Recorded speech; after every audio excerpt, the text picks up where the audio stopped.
Assalamualaikum warahmatullahi wabarakatuh. Hari ini aku akan ceritakan satu cerita yang berlaku di Jalan Gombak. Siapa tahu Jalan Gombak? Jalan Gombak ni mesti ada setengah orang Pahang yang tahu. Tapi orang Pahang dia dah tahu, tapi kita yang orang luar ni kita rasa macam ragu-ragu jalan dia. Disebabkan elakkan jam daripada jalan Karak tersebut. Jalan Karak tu memang akan jam. Apalagi waktu malam ataupun petang. Jalan Gombak memang kejam lah, tapi kita orang jalan atas, jalan lama punya. Dia nak kata semak lah, tapi dia memang besar jalan dia. Jalan dia kecil je. Kat situ memang banyak orang asli duduk dekat kau. Lepas tu ada ada hospital orang asli tak pasti. Dan tuan lalu jalan tu waktu malam memang gelap, jalan tu tak ada lampu. Dia dengar liku-liku ke dia macam tu. Liku-liku tau, kau nak lalu pun senang. Apalagi naik kereta yang dia besar kan. Jalan dia kecil je. Kalau kau nak lalu kau kena bagi ngalah. Belah sini kau tak pasti. Belah sini bukit. Belah sini buat pokok. Iyalah betul lah. Belah sini dia macam ikut jalan, tapi yang gaung. Yang belah ni gaung, yang ni jalan. Kau rasa? Kau ingat tak yang masa ada orang masa hari raya tu, yang dia beli beg kat mak tu kan? Lepas tu dia nak balik kampung, dia lalu Jalan Gombak kan? Dia lalu kat bawah tu, lalu dekat Jalan Gombak yang cakap tadi tu, dia termasuk dalam gaung. Dia mati, meninggal. Alam takziah lah untuk mereka kan. Dan yang paling seram yang masalah, orang yang dalam kereta tu,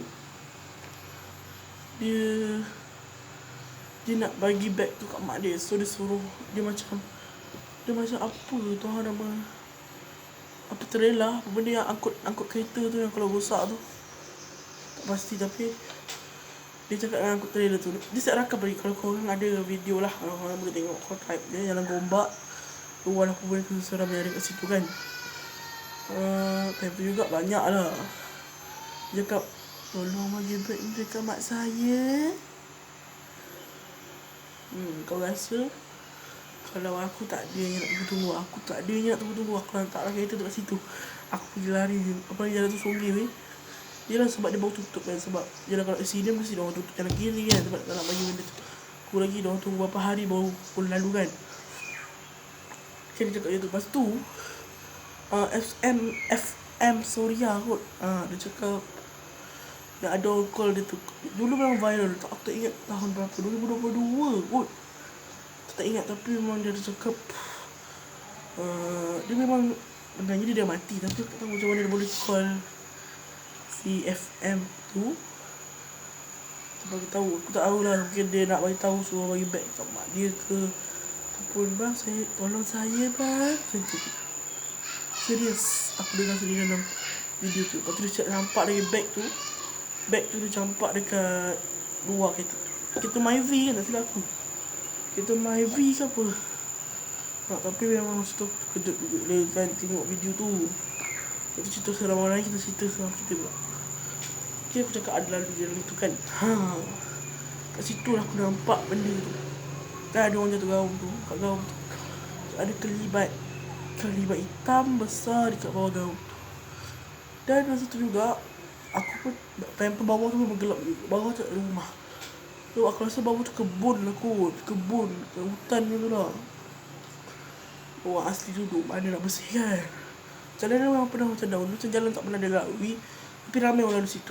Waktu malam masa mula-mula kita lalu jalan tu memang sunyi. Tak ada lah sunyi mana, mungkin ada 3 atau 2 kereta yang lalu kat situ. Dan jalan atas tu kita boleh nampak orang yang dekat bawah tu. Ni bawah dia jalan, atas tu ada jalan lagi, tapi dia liku-liku. Sebab tu ramai orang lalu bawah daripada atas. Sebab kita mahal lalu sini, tak nak lalu atas tu. Dan terkejut juga lah kan, rasa macam tu. Tapi aku nampak benda-benda tu yang aku tak boleh perut ni. Dan masa tu aku nampak gambar hitam, aku tengok aku jalan. Pasti kau pernah lalu Jalan Gombak, kau akan nampak satu apa pondok kecil dekat situ. Apa betul? Si